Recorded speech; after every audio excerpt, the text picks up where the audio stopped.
¿Qué tal, amigos? Aquí seguimos en nuestro Rincón Vintage y nuestra segunda parte del programa con Álvaro Pino, que esperemos que os esté pareciendo tan interesante como a nosotros. Siempre nos gusta decir lo mucho que aprendemos, ¿no?, de nuestros invitados, y yo creo que quizá en este caso está siendo más que nunca, ¿no? Estamos ansiosos de conocer todas las experiencias de Álvaro como director deportivo y, lógicamente, tenemos que empezar por el principio, ¿no? Por esa transición que hizo de ciclista en su último año en Kelme a ser director deportivo, pero antes de nada, por supuesto, saludamos de nuevo también a nuestro amigo, como siempre, Nicolás Van Looy, que vuelve a estar aquí con nosotros. ¿Qué tal, Nicolás? ¿Qué tal? Muy buenas. Pues la verdad que viendo lo que ya las pinceladas que nos dejó Álvaro en el programa anterior sobre su etapa como director y esas historias de compra-venta de favores entre corredores de distintos equipos, joder, con muchísimas ganas de seguir escuchando esas historias, que la verdad que me lo estoy pasando estupendamente con este programa. Un mundillo fascinante, desde luego.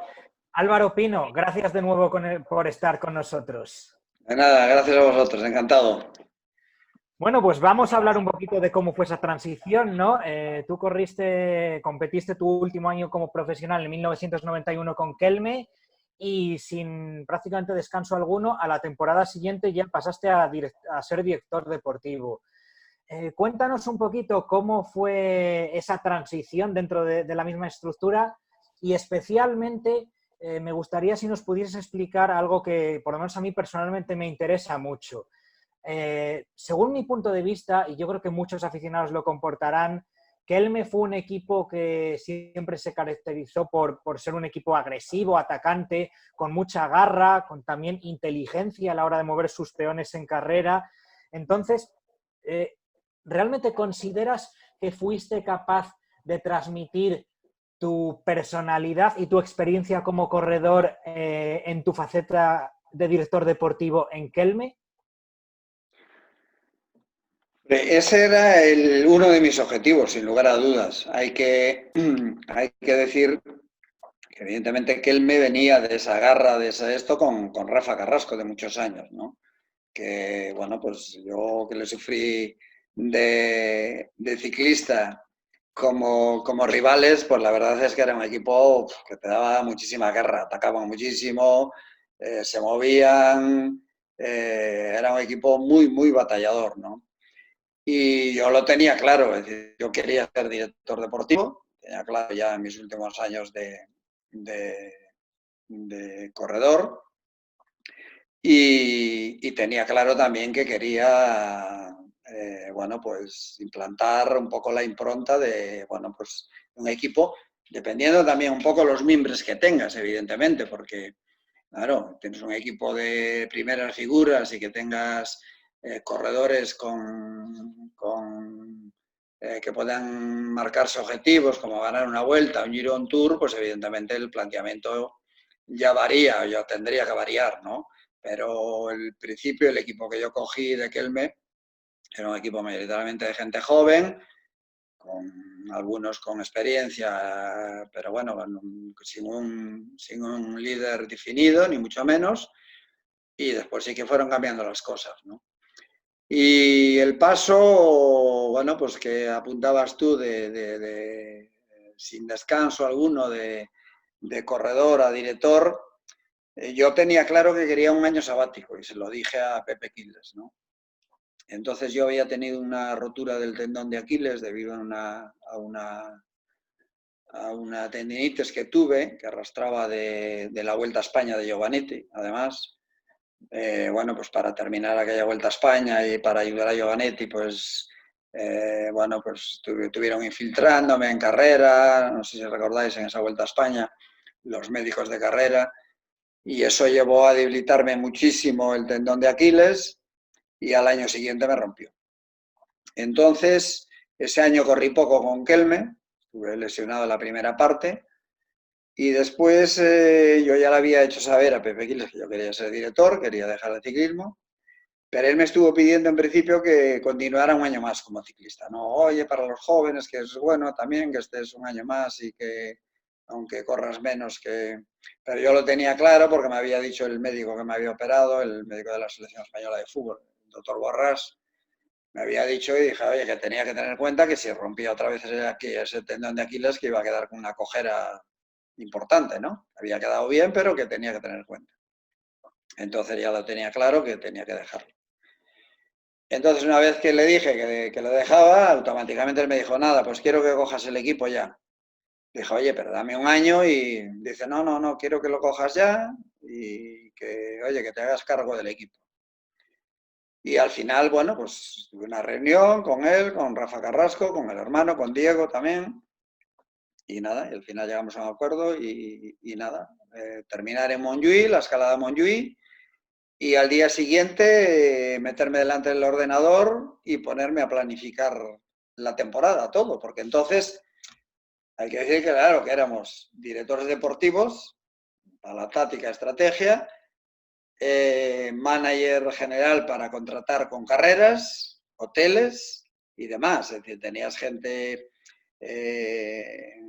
allí en Kelme, teníamos una chica que nos llevaba un poco el tema bueno, pues de números y demás, pero claro, las relaciones directas con hoteles y para reservar hoteles que tú querías y demás, eso lo hacías tú directamente, ¿no? Después ellos cerraban la operación, pero la planificación tenías que hacerla tú toda. Y dice, quiero este hotel en tal sitio, quiero los viajes, quiero el avión de tal hora o al día anterior o 2 días antes, que queremos ir con tiempo. Y eso tenías que hacerlo todo, ¿no? Entonces tenías que hacer de manager. Bueno, total que al día siguiente de venirme de Montjuïc, de la escala de Montjuïc, me metí delante del ordenador y en la vida me había dolido la cabeza y a las 2 horas de que estaba delante del ordenador tenía un dolor de cabeza, pero tremendo. Y le dije a mi mujer, dije, yo no sé qué me pasa, que tengo un dolor de cabeza. A mí en la vida me dolió la cabeza.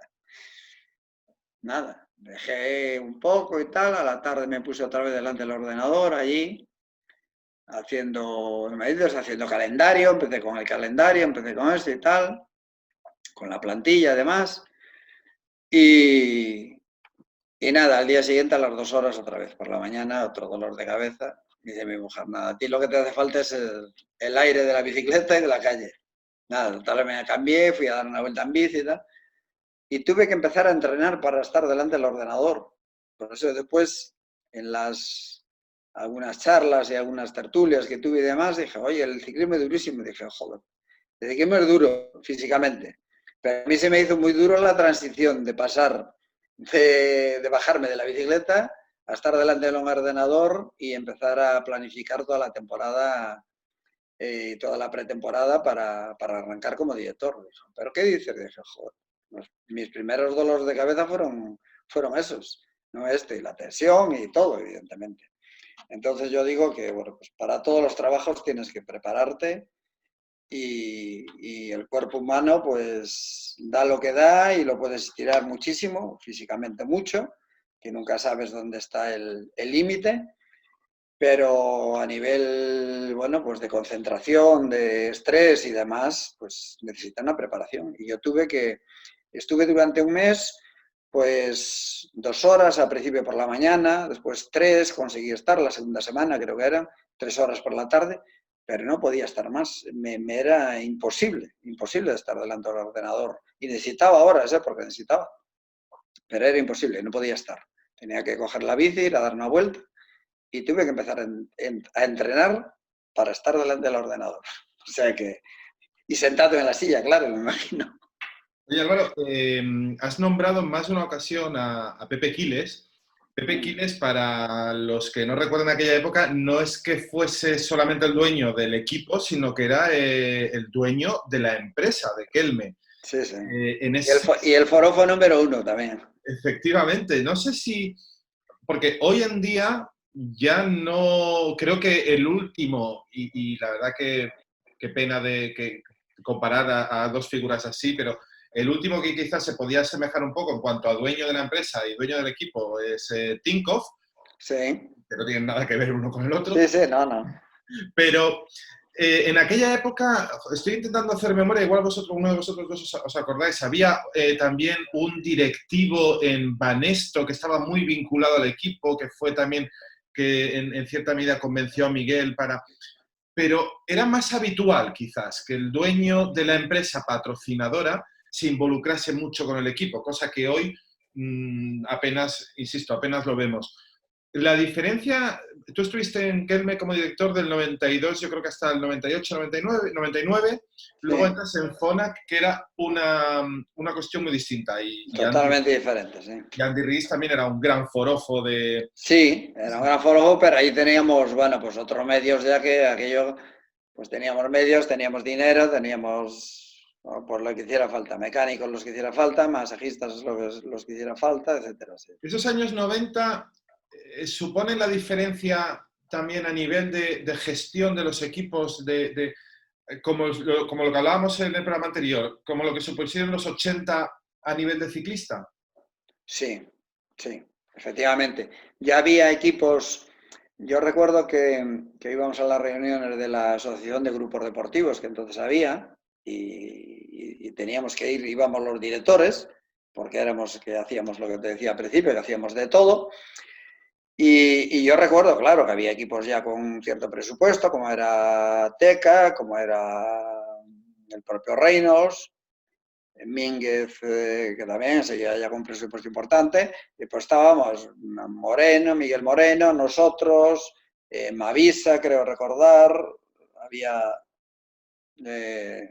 varios equipos más pequeños, y entonces íbamos a la reunión, había dietas, había cosas de esas, entonces, bueno, pues ahí discutíamos todo en la asociación, claro, daban esto y teníamos muchas discusiones y muchas diferencias en cuanto a las dietas que deberían dar los organizadores a cada equipo. Los equipos grandes querían más dietas porque, bueno, pues porque aportaban más potencial deportivamente hablando, más importante, más esto. Y entonces, bueno, pues teníamos nuestras diferencias y eso. Y había ya diferencias dentro del ciclismo nacional, pero evidentemente de los 90, perdón, de los 90 a partir de finales de los 90 a los 2000, el cambio fue radical, ya de entrar managers, mayoritariamente, el director deportivo se dedicaba única y exclusivamente a eso, manager y demás, y la prueba la tengo yo en esto. A mí cuando me llamó Urs Freuler, que fue el manager de mi estancia en Phonak, pues claro, me dijo, oye, mira, quiero que te vengas para aquí, director deportivo y tal. Me fui a Suiza, tuve una reunión allí con ellos, con Andy Rees y con él. Pero claro, teníamos cada departamento, jefe de prensa, los médicos que hiciera falta, el manager era el que trataba de contratar y después en la parte deportiva, evidentemente, yo daba mis opiniones, ellos tenían un presupuesto y íbamos fichando en la medida que siempre de acuerdo el manager y el manager general, que era en este caso Freuler, y yo como director deportivo. Y en Kelme, pues evidentemente el presupuesto era mínimo, se hacían cosas extraordinarias, pero trabajábamos mayoritariamente con gente joven, claro. De ahí salieron pues los Checho Rubiera, los Óscar Sevilla, que por cierto, todavía sigue en el candelero el hombre ahí, a un nivel además buenísimo, claro. Óscar Sevilla, pues Roberto Eras, Checho Rubiera, Gutiérrez, Santos González, bueno, pues por ahí pasaron colombianos, pues infinidad de ellos, Chepe, Farfán, bueno, Farfán ya estaba antes de esto, pero después Hernán Buenahora, etcétera, hubo, bueno, pues pasaron corredores realmente, y a posteriores, después de irme yo, pues pasaron corredores realmente extraordinarios, salieron corredores de Kelme que dieron muy buenos resultados en Kelme, no los mejores, porque los mejores años generalmente nos los llevaban a otros equipos, porque era lógico y normal, porque nosotros no podíamos con el poder económico que tenían otras formaciones, y entonces nos quedaba más remedio que dejarles marchar porque, bueno, pues por el bien de ellos, evidentemente. Pero a mí me daba satisfacción, ¿no?, ver que habían pasado de alguna manera por una primera formación en profesionales por nuestro equipo, bajo nuestra dirección, y después, en cierta medida, disfrutábamos también, aunque los sufríamos como rivales, disfrutábamos de los éxitos de ellos en otros equipos, en la ONCE, en Comínguez, en Teca, etcétera, con Armstrong, por ejemplo. Uno de los que pasó después de irte tú, por ejemplo, fue un tal Alejandro Valverde, que creo que sí. Sí, justo al año siguiente de irme yo, entró Alejandro Valverde, claro. Sí, no. Cosas de... Ya me había hablado a mí Vicente Belda de él, que Belda fue el que lo conocía, y me dijo, dice, no, hay un chaval ahí en Murcia que es muy bueno, y tal, que lo vamos a coger el año que viene y tal. Y la verdad es que, bueno, pues era realmente extraordinario. Recuerdo que entonces se metía en las volatas masivas, además, porque ganó más de una al principio. Yo recuerdo de verlo ya. Sí. Cuando fue el paso del imbatido a profesional. Oye, sí que te quiero preguntar, en aquella primera etapa en Kelme, en los primeros años, la salida de Rafa Carrasco, tu aterrizaje, todo lo que Rafa Carrasco dijo después, que si tú habías hablado con Pepe Quiles a sus espaldas para darle más peso a Eufemiano Fuentes como médico, que era necesario que entrase. No sé si eso se ha contado solamente una parte de la historia, si quieres explicar tu punto de vista o tu versión de lo que sucedió ahí. No, yo además es que no tuve ni nada que ver con el tema de la contratación de Eufemiano. Lo digo directamente porque yo no sé a raíz de qué, pero Pepe Quiles fue el que me puso en el camino de decirme, oye, que podíamos coger un médico y tal, pero no. Pasa que Rafa, es verdad que estaba un poco quemado porque tuvimos nuestras diferencias, sobre todo el primer año, ¿no? El primer año porque yo sí que le dejé claro, yo soy una persona de mucho carácter, evidentemente, que lo reconozco, y sabía lo que podía pasar, entonces no quería que... Y yo le dije a Pepe Quiles, cuando me dijo, oye, yo sé que Rafa lleva aquí toda la vida, entonces, si a mí me das el cargo de director deportivo, que sepas que aquí no va a tocar nadie. En la parte deportiva no quiero que toque a nadie, absolutamente a nadie. Es decir, si vamos bien, me lo voy a atribuir, y si vamos mal, evidentemente, el único responsable soy yo.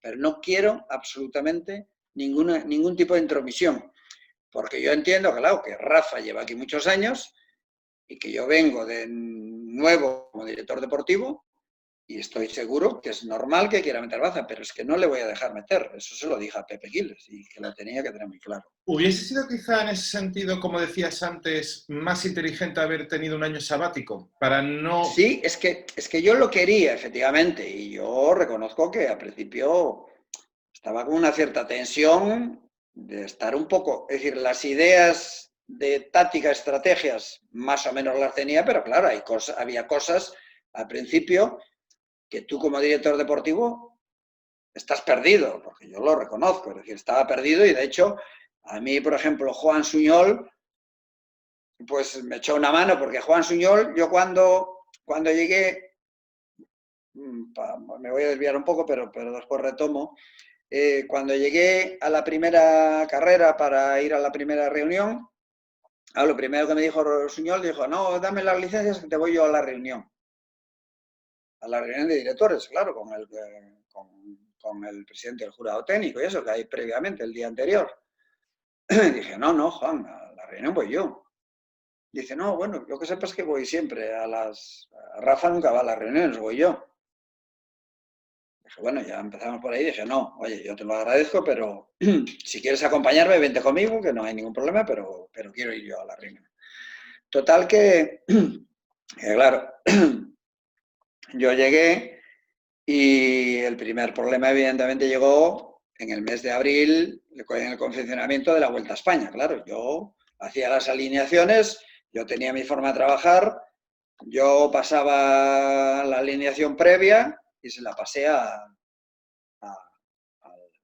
la empresa. Aquel me dijo, oye, mira, son en principio los corredores que tengo para la Vuelta a España, que es el objetivo que tenemos y tal. Y se lo pasaba a Rafa, evidentemente, también. Y ya, claro, Rafa ahí ya se me preguntó, dijo, no, este corredor no puede, este tampoco, y este... Dije, Rafa, la alineación la hago yo. Entonces, recuerdo perfectamente, Pepe estaba de viaje, que no sé si estaba en Colombia, no sé dónde estaba, y llamé allí, no estaba Pepe. Entonces dijo, oye, pues pasarme con Diego, con el hermano, porque con Pepe no podía contactar. Y me dijo, hola Álvaro y tal, soy Diego y tal. Dijo, oye, mira, pasa esto, pero es que yo no estoy dispuesto, claro. La alineación que tengo es la que va a ir, porque si no es así, yo no tengo ningún problema, me cojo mis cosas y me voy a mi casa, que no tengo ningún problema. Se lo tengo clarísimo, además.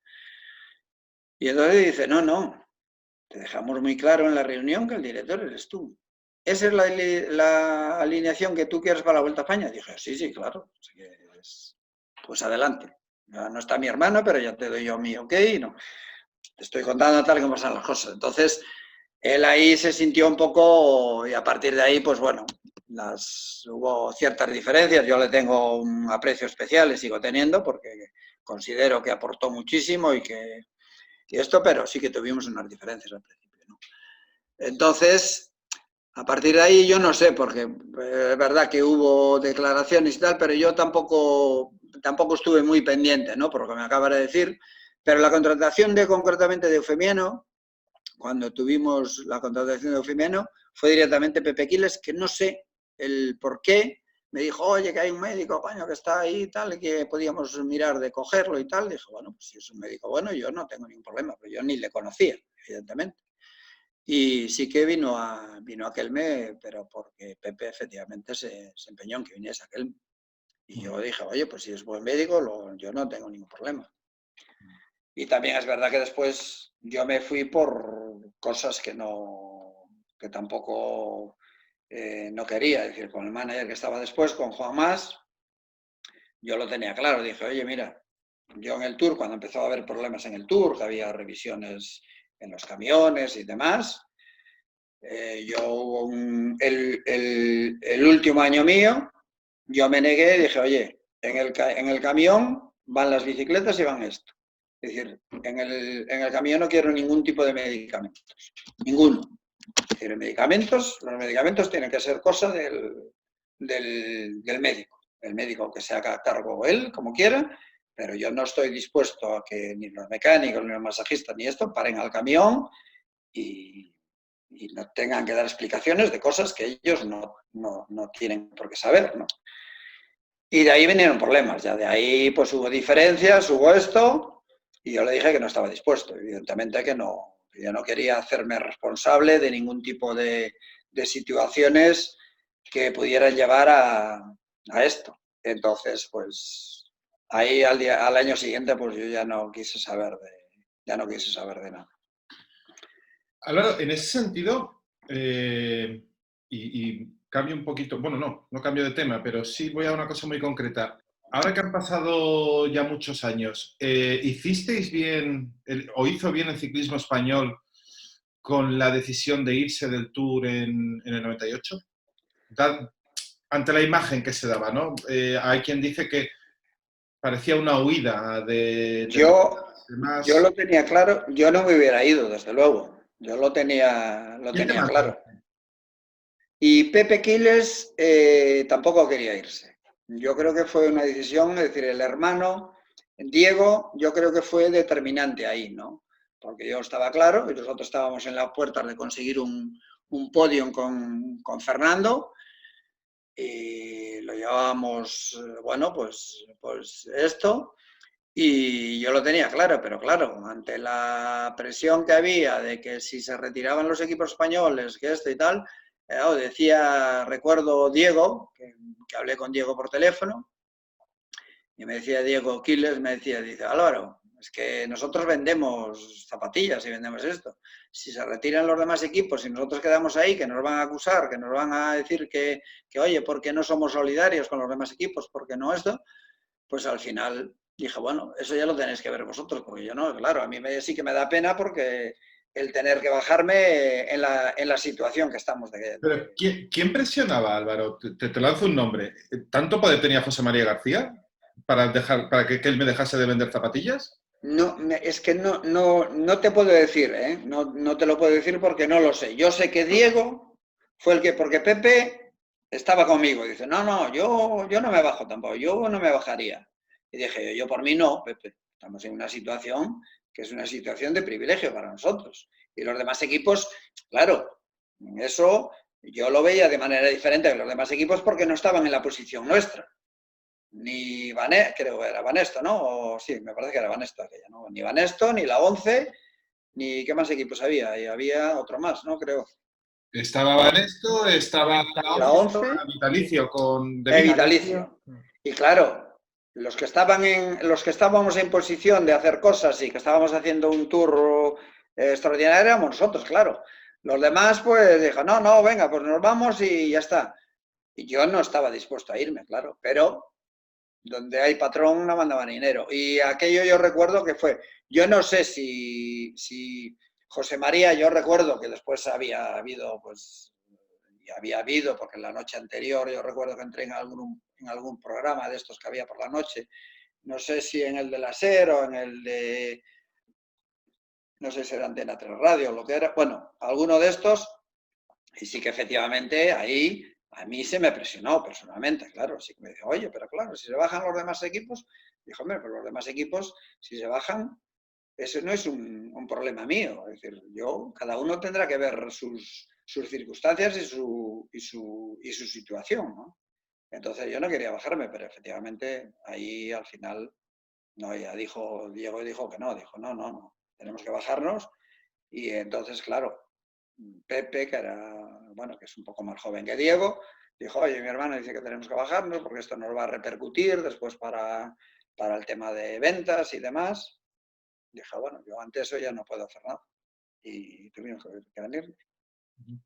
Y luego Una situación complicada, difícil y triste, evidentemente, claro.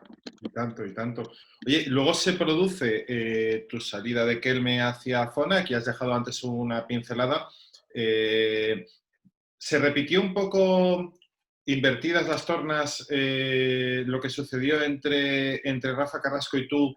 ¿Se repitió con Vicente Belda y tú, pero cambiadas las tornas? En este caso... No. Yo con Vicente no, la verdad es que estuve bien. No, Vicente además siempre fenomenal. Yo de hecho después que él me hizo las veces de que yo los últimos años no quería ir a Colombia porque aquello estaba complicado en el tema de seguridad y yo, oye, anteponía esto, yo le decía a Pepe, oye Pepe, no, hombre, que no pasa nada, que ahí tenemos gente que no se ocupa de nosotros, que tal, y yo ya no estaba por la labor, y Vicente me decía, oye, Gallego, que yo voy yo sin problema y tal, dije, pues si quieres ir, yo fenomenal, porque yo si no, reduciría el calendario ya allí porque veía que, así como al principio estaba muy bien y no había ningún tipo de problemas, después yo vi que empezaba a haber una cierta inseguridad en ciertas zonas de Colombia. Estábamos por toda Colombia y yo no estaba dispuesto. Y yo con Vicente no tuve en ese sentido ningún tipo de problemas. No, yo me llevé bien con él siempre, de hecho estamos en contacto de vez en cuando aún y esto y no, sin problema ninguno. No tuve ninguna diferencia. Ni él se me metió en mi trabajo, aparte que él era un segundo director y perfectamente compartíamos. Cuando él iba de director, él era libre de tomar sus decisiones y yo jamás me metía en sus planteamientos porque lo consideraba suficientemente pues con conocimientos suficientes. Su manera de esto, pero era muy parecida a la mía también, a la hora de interpretar o de plantear una estrategia de carrera y por lo tanto en ese sentido no tuvimos diferencia.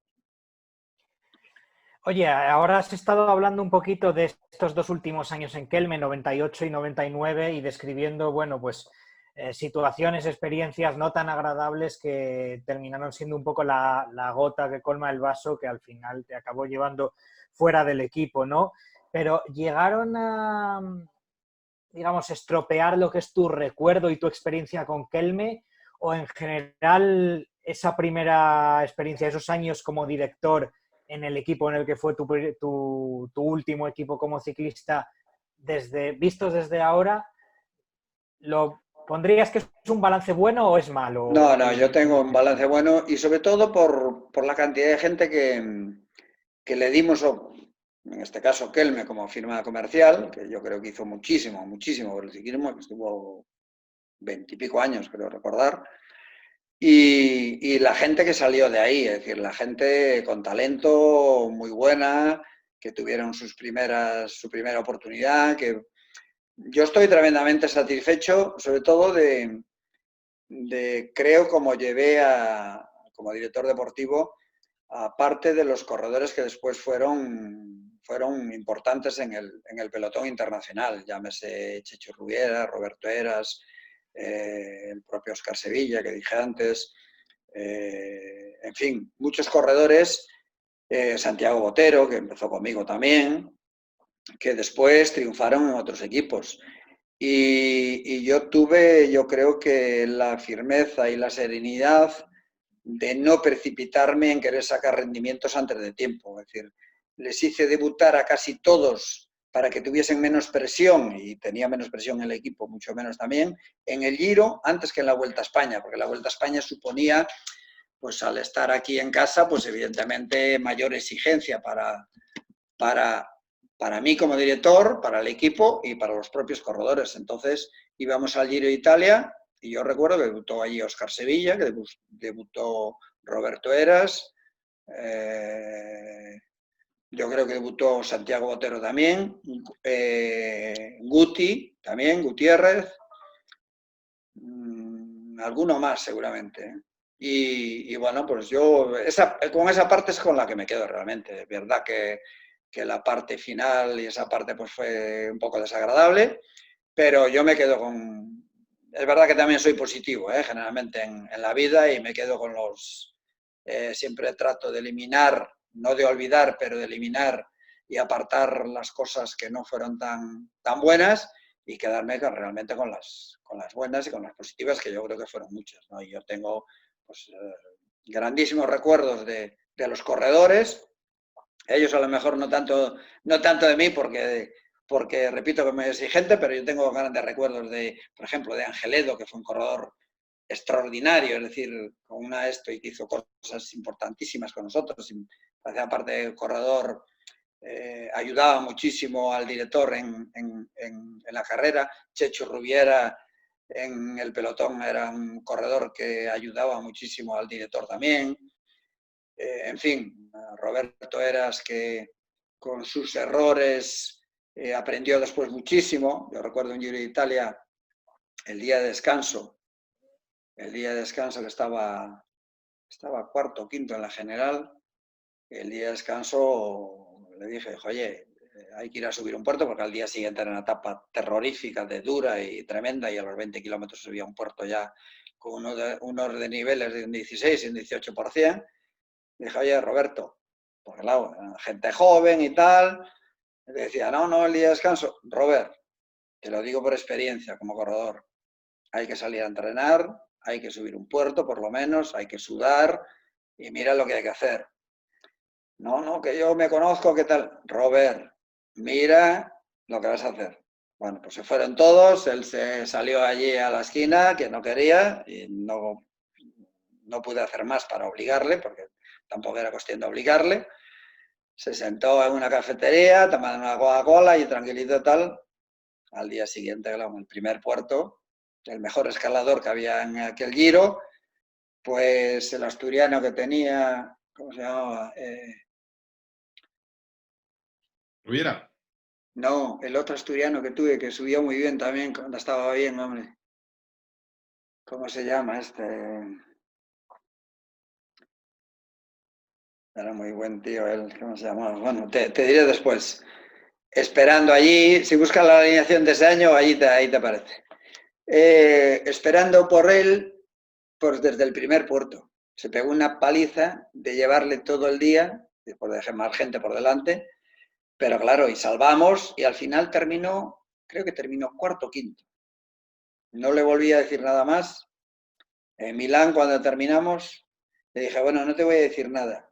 Quiero que reflexiones y dentro de 3 o 4 días te llamo y que reflexiones acerca del día de descanso, de esto y tal. Muy tranquilo y tal. Y ya no esperé no esperó a que al tercer día, creo que me llamó él y me dijo, bueno, ya me estuve pensando en todo lo que me dijiste y demás. Y dije, bueno, ¿y qué conclusión sacaste? Dije, pues que me equivoqué, el día de descanso y tal, y esto. Y dijo, bueno, pues nada, que te sirva para el futuro y estas cosas. Es decir, tengo recuerdos muy buenos y sigo, a pesar de que ya estoy mayor, pero a lo mejor, a pesar de cuando empiezas a tener cerca de los 60 años, y en este caso que ya tengo 63, que voy para 64, pues seguramente te vienen este tipo de recuerdos, anécdotas y cosas, y te paras a reflexionar y yo saco siempre, como digo, que soy y me considero una persona positiva, que me quedo con la parte positiva y que me quedan recuerdos muy buenos de esa época porque tengo recuerdos extraordinarios de la mayor parte de los corredores y después de Pepe Quiles, evidentemente, como manager, de Rafa Carrasco, a pesar de tener esas diferencias, pues creo que fue una persona que marcó también una época en el mundo del ciclismo como director y en la andadura de Kelme, evidentemente, y de todos en general. Entonces, yo busco siempre la parte positiva.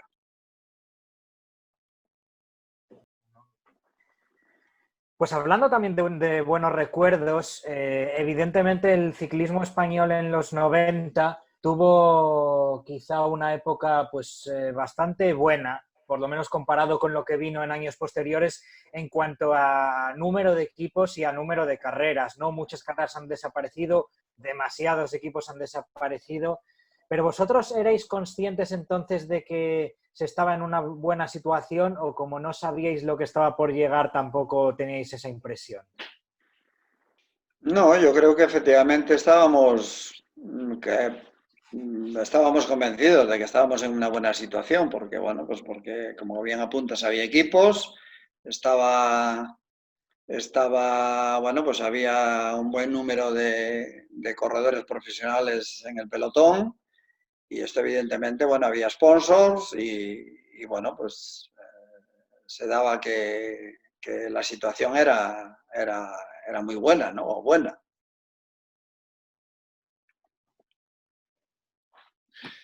Y desde el Kelme, Álvaro, ya lo has dicho antes, un proyecto completamente nuevo, completamente distinto, además fuera de lo que vienen a ser los proyectos españoles en los que habías trabajado hasta entonces, tanto como corredor como director, el FONAC.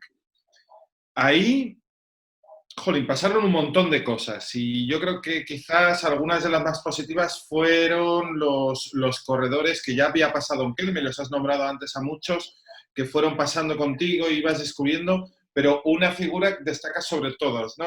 Quizá la de Óscar Pereiro en cuanto a corredores españoles. Lo que no sé si cuando le pasaste o cuando le trajiste de Portugal pensaste o él mismo pensaba o alguien pensaba que algún día ganaría un Tour de Francia. No, seguramente ni él, yo creo, pero es verdad que yo le conocía, porque había estado en el club ciclista allí de mi pueblo, Puentereas, después de crío, pues había corrido una vuelta a futuro ahí en Portugal, recuerdo así, le seguía un poco, y bueno, pues uno de los primeros que pensé, dije, bueno, pues pues vamos a intentar darle una oportunidad a ver qué. Hablé con Freuler, porque Freuler era el que tenía que dar el ok para los fichajes. Me dijo, sí, si tú consideras que esto, por mí, ok. Y la verdad es que yo que no le conocía mucho personalmente, sí le conocía de saludarle y de verlo alguna vez, pero no le conocía demasiado. Desde el primer momento, le hice debutar también, además, en el Giro de Italia. Desde el primer momento vi la casta que tenía y las ganas y la ilusión, ¿no? Y dije, ojo, este tío, sin ser un corredor, un superclase, Yo creo que puede llegar muy lejos por la ambición y el convencimiento que tenía él de sí mismo, ¿no? De que podía hacer cosas importantes. Y en aquel Giro sufrió muchísimo, terminó 10º, creo recordar, el primer año. Yo creo que terminó 10º. Y la verdad es que dije, ojo, pues habíamos hecho la Vuelta a Suiza, que también había ganado una etapa, había andado muchísimo y demás.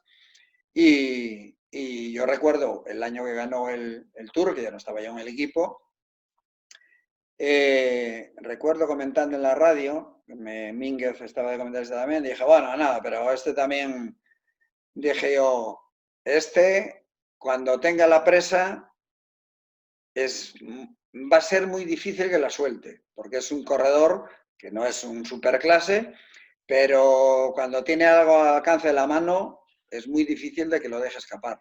Efectivamente, después pasó lo que pasó, efectivamente, pero es un corredor que lo dejaron subir ahí, lo dejaron, evidentemente porque lo buscó él a través de una escapada, pero después demostró bueno, pues que era un corredor con garra, con ilusión, con convencimiento, y que sin ser un gran escalador, ni un gran contrarrelojista ni demás, pues se defendía en todos los terrenos y cuando tenía la oportunidad no la dejaba escapar.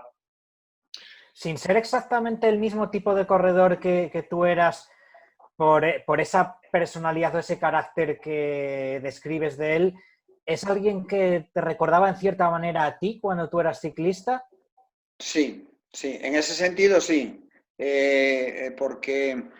porque también se crecía ante las adversidades, cuando tenía algún revés era capaz de sobreponerse, que me viene a la mente ahora otro corredor, pero sin el carácter de Óscar ni mío, que es Fernando Escartín, que lo tuve conmigo, es un corredor también con un punto de honor, una capacidad de sufrimiento realmente increíble, pero después Fernando, por ejemplo, le costaba mucho más sobreponerse de un momento malo, es decir, había que trabajarle psicológicamente, pinchándole y haciéndole sacar algo de ese carácter, a veces diciéndole cosas que a él no le gustaban. Entonces era cuando realmente a lo mejor intentabas o podías sacarle algo más.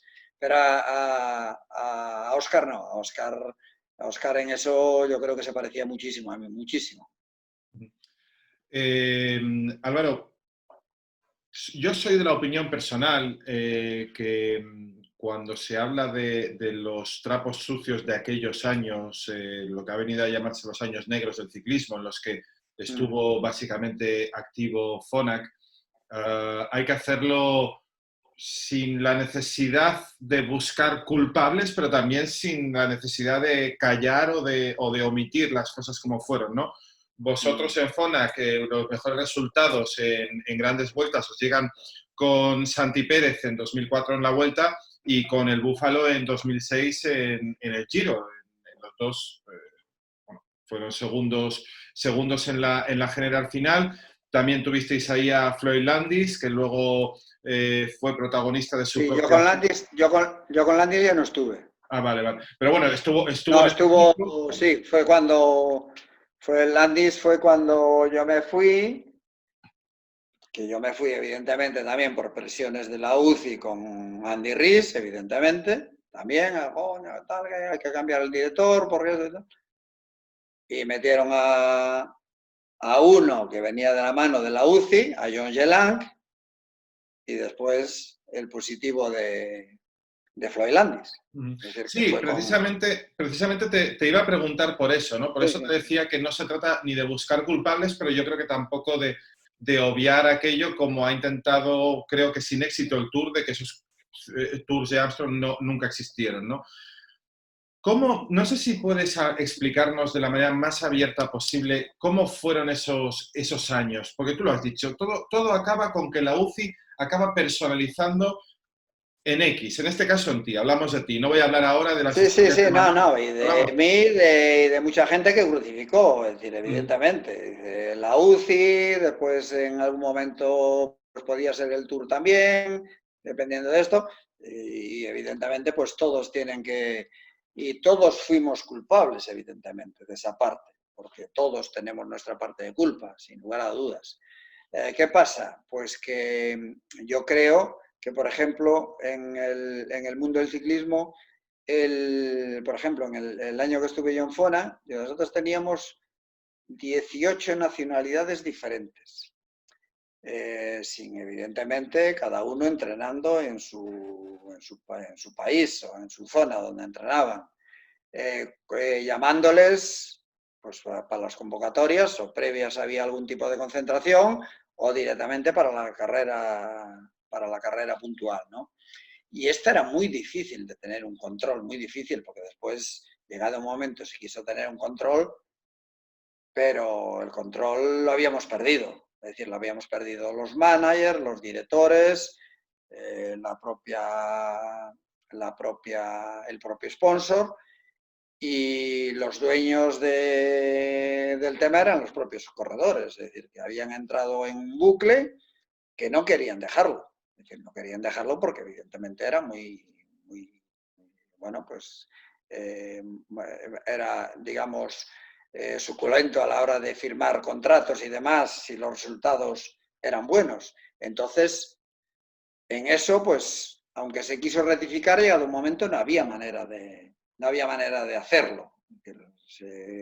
Se instauraron controles dentro del equipo, se hicieron todas las posibilidades, incluso se habló con la UCI para ver si se podían hacer controles que nosotros pudiéramos tener los parámetros para saber, nosotros, los médicos de los respectivos equipos, para tener los parámetros de los propios corredores de cada equipo para saber si nos estaban intentando engañar o no, fuera de lo que es el tratamiento médico dentro del propio equipo, y esas cosas...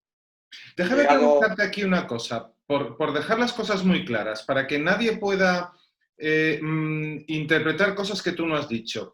Cuando hablas de fuera de lo que es el tratamiento médico de los equipos, sé un poquito más específico. Dime qué quiere decir el tratamiento médico de los equipos. ¿Hablamos de un uso de sustancias No, hablamos del tratamiento que estaba permitido dentro de los equipos, evidentemente, dentro de que los médicos, de lo que los médicos consideraban, evidentemente. Yo en los últimos años te puedo decir es que no quería saber absolutamente nada. Yo simplemente decirle al médico, decirle a los respectivos médicos que tuvimos dentro del equipo, en FONA, en este caso, decirle, oye, sabéis que como tenemos que ir. Y venía Andy Riese y decía lo mismo, y venía Urs Freule y decía lo mismo.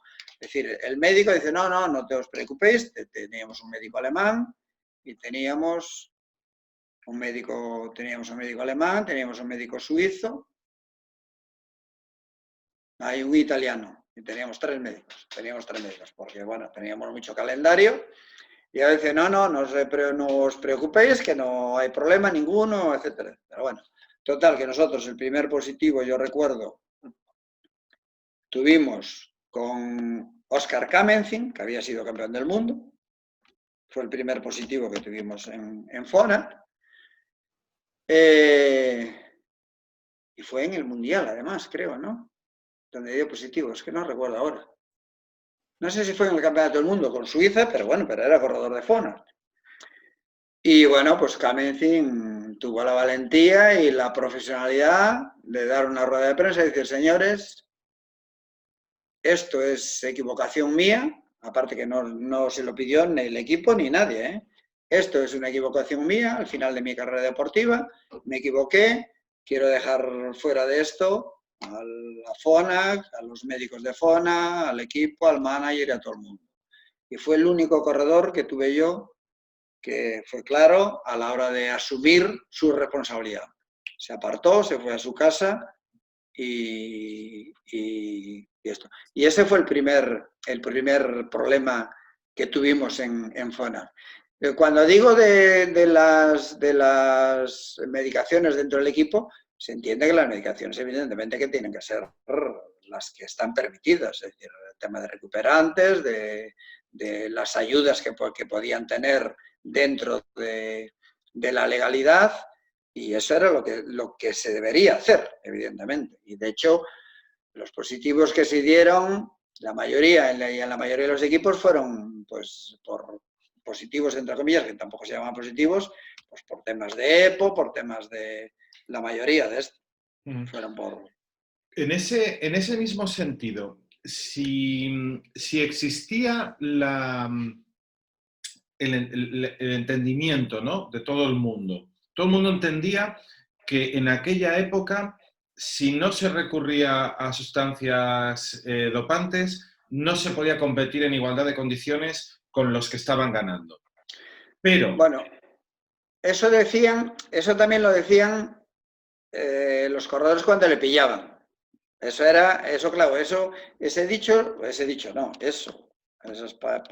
afirmaciones puntuales las hacían los corredores, es decir, cuando algún corredor daba positivo, decía, no, claro, es que si no recurro a esto, no puedes competir.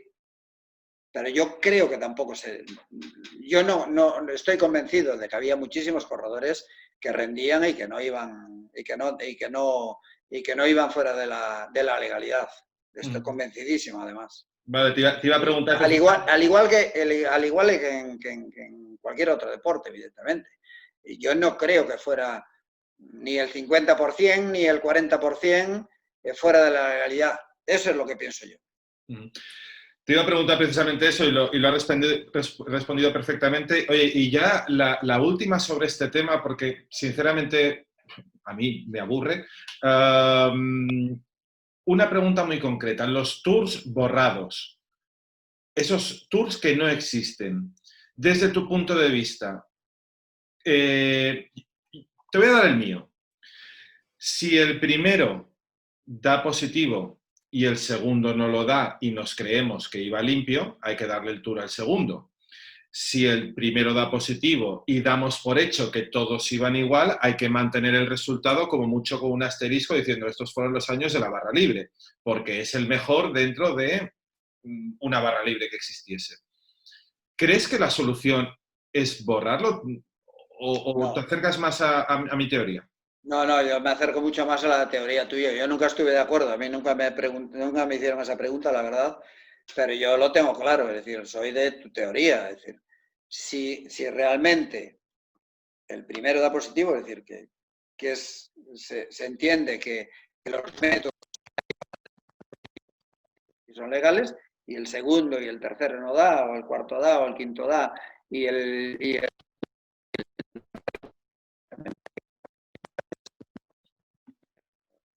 porque si no das por hecho que las pruebas a los análisis que se estaban sometiendo no son válidos. Dice, bueno, este dio y este no dio, pero resulta que no dio por algún motivo. No, pues entonces es que los controles no son válidos, porque si no consideras que el segundo iba bien, aún haciendo analíticas, es decir, pasando controles antidopaje, no tiene sentido ninguno. Es decir, yo soy de la tesis que los tours se tenían que haber mantenido.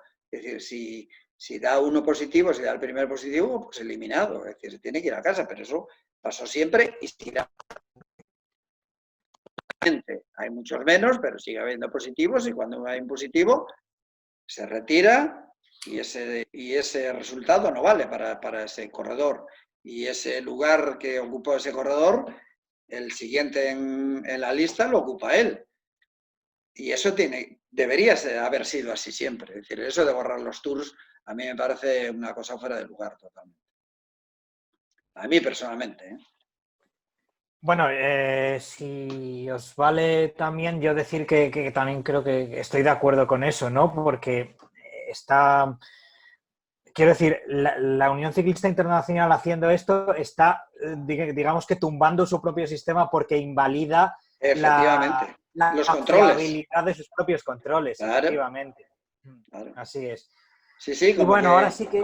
como que diciendo que tiene validez, pues imagínate, pues el que dio positivo y diría, pues claro, pues si los controles no valen, es que yo el positivo, yo si estuviera en este caso de Armstrong, por ejemplo, diría, oye, pues entonces, si estás anulando todos los resultados, los que no son positivos también, yo tengo que entender que el positivo mío no tiene validez ninguna, porque no le estáis dando validez ni veracidad a los controles. Exacto. Entonces, una vez pasado todo este asunto, empiezas tu etapa con Xacobeo Galicia, ¿no? Después de estos años turbulentos, ¿sientes que el inicio de esta nueva etapa, además con un equipo de tu tierra, es como un borrón y cuenta nueva y de alguna manera como un nuevo amanecer? ¿Lo viste de esa manera o...? No, yo la verdad es que lo tenía muy claro que no quería ya volver. Lo que pasa que me daba porque, bueno, a mí me llevó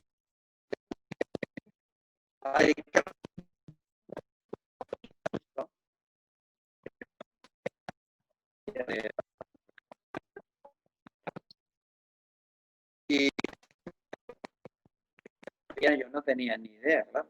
Y entonces cuando me contó el proyecto, dije, oye, tengo ahí un proyecto y tal, que me hablaron de él, de la Xunta y tal. Y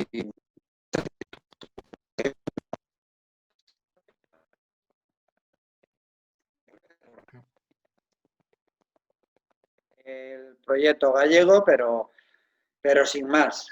Pero no me dice, no, pero es que dije, no, pero mira, de hecho le dije algunos nombres de directores. Yo si lo coges tú, lo tengo claro que arranco y si no, no arranco.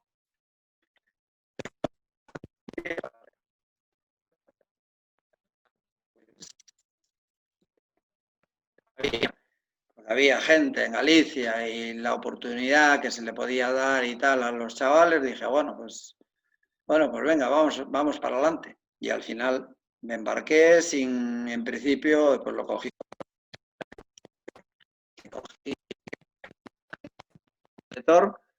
pero efectivamente no, en principio no era a mí. Pero claro, después me equivoqué.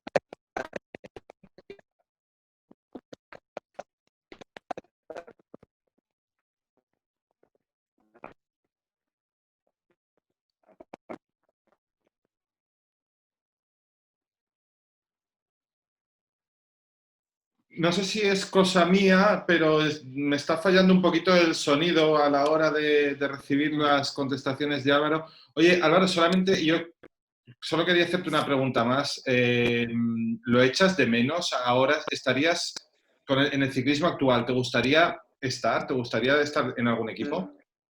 No, porque ya te digo que cuando terminé FONAC, bueno, pues a raíz de todo lo que pasó también y demás, no quedé cansado del ciclismo, porque el ciclismo yo no me canso porque es una parte importantísima de mi vida y tengo, como dije antes, que me quedo con los buenos recuerdos y son muchos, ¿no?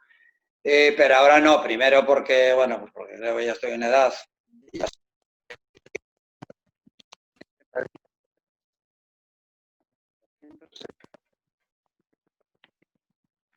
Entonces, no, lo tengo clarísimo, apareciese lo que apareciese.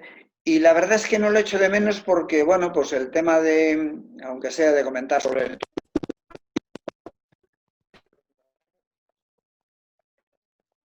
y Vuelta a España, por ejemplo, con eso, es decir, sigo vinculado al ciclismo porque veo todo lo que encuentro por ahí de ciclismo, lo veo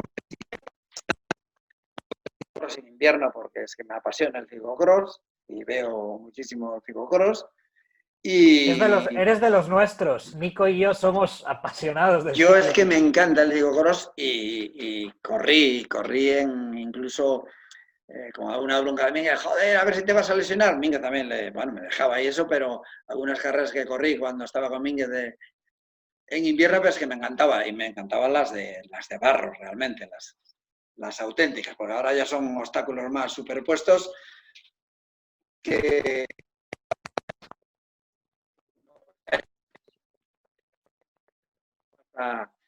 hasta la rodilla casi del barro que había, pero sí que me encanta. Y entonces yo con eso estoy pleno, estoy perfecto. No, sigo disfrutando del ciclismo, monto en bici, pues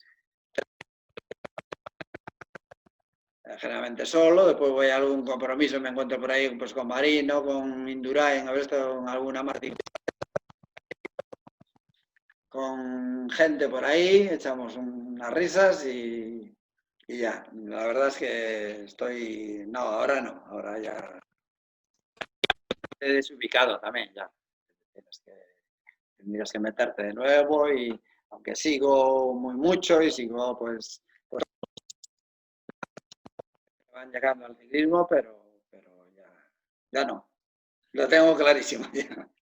Oye, Álvaro, y yo por Eh, mi parte solamente me quedan hacer dos cosas. Una es agradecerte enormemente este Nada. rato largo que llevamos hablando, porque me lo he pasado genial.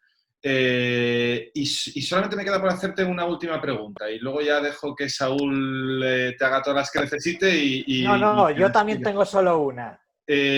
¿Cuál es tu mejor recuerdo de todos los años de ciclismo, desde que empezaste en una escuela hasta que te bajaste el último día del coche de Xacobeo? ¿Cuál es el mejor recuerdo que igual no tiene nada que ver con una victoria, ¿no? O con una gran actuación, sino aquel que le tengas más cariño? Yo te voy a decir, pues precisamente el otro día la etapa que vi, y es de una victoria, pero que no es es la de Barañilín y te digo el porqué. El porqué. Eh, Después de la caída de Valladolid, que te comenté antes, en el año 88,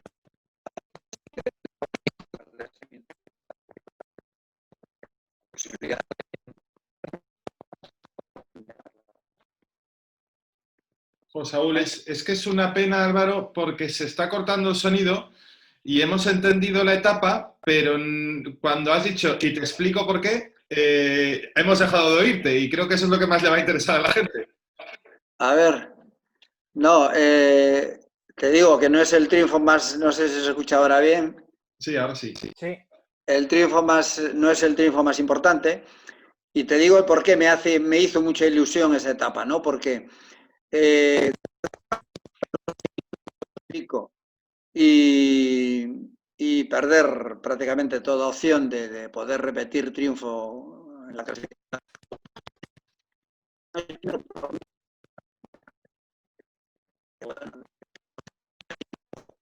Lo bien que estaba, ¿no? Sabiendo que yo estaba físicamente estaba fenomenal. Entonces no dormía, venía Gabino el masajista, el que me conocía, vamos, como si fuera mi a la puerta un poquito, Gallego, tienes que dormir. Yo daba vueltas en cama y no dormía, y dormí muy poquito, pero me levanté convencido por la mañana y hablándolo con Mingue dijo, bueno, Gallego, ¿quieres probar? Porque la gente tú quieres, yo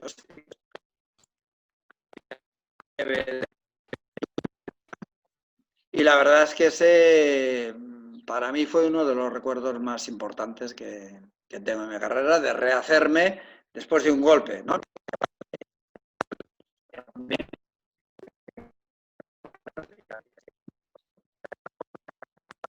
Me hizo mucha ilusión y al día siguiente volví a ganar y la verdad es que fue uno de los mejores recuerdos que tengo. Sí.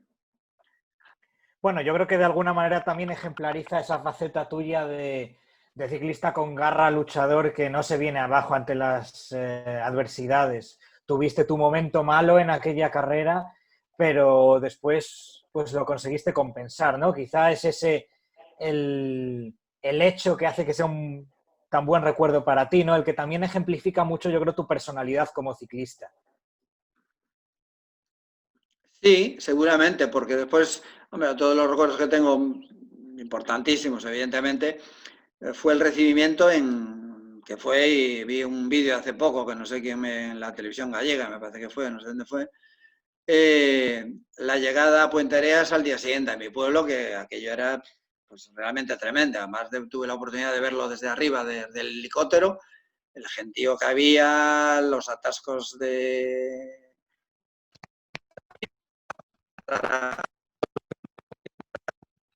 Y la verdad es que ese recuerdo fue imborrable, claro, ese día, esa tarde-noche de gloria.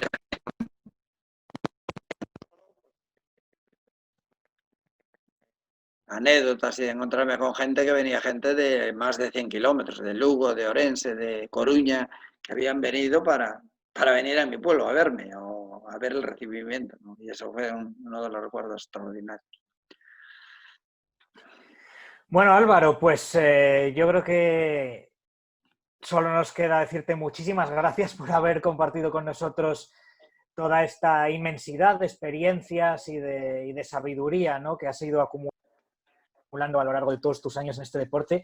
Para nosotros ha sido una gozada, sinceramente, escucharte, y espero que para los espectadores del programa pues haya sido lo mismo y coincidan con nosotros. De corazón, gracias por sobre todo haber sido tan abierto y haber tenido tantas ganas de hablar y de compartir todo con nosotros. Gracias, Álvaro. Pues nada, gracias a vosotros y para mí fue un placer también. Gracias. Y a los que nos estáis viendo, como siempre, gracias también. Esperemos que os haya gustado tanto como a nosotros el programa. Y como siempre os decimos, si os ha gustado, por favor, dadle a like y suscribíos, que ayuda al canal para que podamos seguir teniendo contenido. Nos vemos muy pronto.